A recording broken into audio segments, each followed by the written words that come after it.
In today's video, I'm going to teach you how to track changes suggesting mode. If you've ever wanted to collaborate on a document without overwriting each other's work, suggesting mode is your best friend.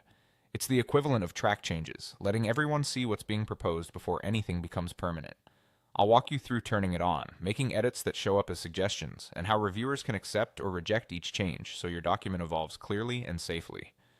Start by looking to the top right corner of your document window. You'll see a small pencil icon which controls how you're editing.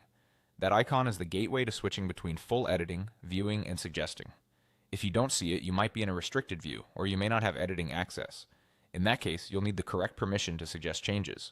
Click that pencil icon to open the editing mode menu and select suggesting. Once you choose this, you'll notice a subtle indicator that confirms you're in suggesting mode. From this point on, nothing you type or delete will immediately alter the original text.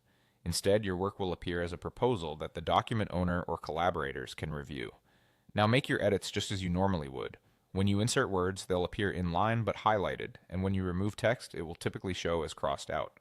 A matching comment card will appear in the margin on the right, showing who made the suggestion and when. This makes it easier to follow the conversation around the change. You can also add a brief note in the comment thread to explain your reasoning, which is especially helpful for teams, academic writing, or content that needs approvals. If you make a mistake in your suggestion, simply adjust it while you're still in suggesting mode, and the proposal will update automatically. When it's time to review, each suggestion can be accepted or rejected individually. Reviewers will see buttons next to every proposed edit, typically a check mark to accept and an X to reject. Accepting merges the change into the document, while rejecting restores the original text. You can move through the suggestions one by one, keeping the review process transparent and easy to audit.